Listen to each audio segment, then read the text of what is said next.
Alessio Lattuca, allora il TAR del Lazio ha rigettato il ricorso del rigassificatore. A questo punto cosa farete?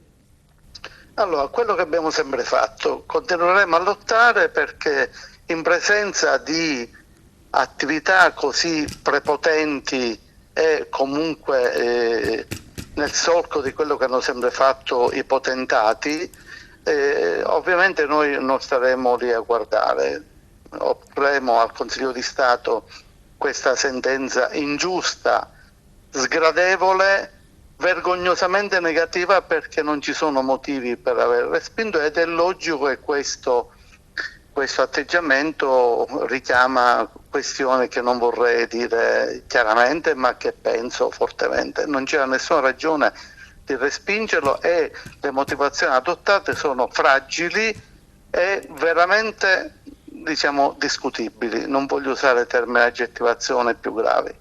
Ovviamente noi continueremo la nostra lotta come abbiamo sempre fatto, d'altro canto siamo abituati a questo tipo di attività in presenza appunto, come dicevo poc'anzi, di potentati che ovviamente hanno il pelo sulla coscienza.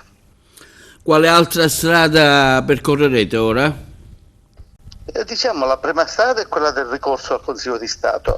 In questi giorni avremo una riunione con tutti i soggetti, andiamo a vedere anche chi è davvero interessato a fare questa attività, perché fino adesso in qualche modo abbiamo visto degli atteggiamenti abbastanza tenui, ma data la gravità di quello che è accaduto cercheremo di capire, guardare negli occhi chi davvero è interessato a combattere una battaglia così dura per una questione che è importante per la città, perché qua possono discutere tutto quello che vogliono, città della cultura, feste, festicciole, questioni, ma davanti a un problema così grave per il futuro delle nuove generazioni ci vorrebbe una responsabilità diffusa che spero la città manifesti da qui a poco.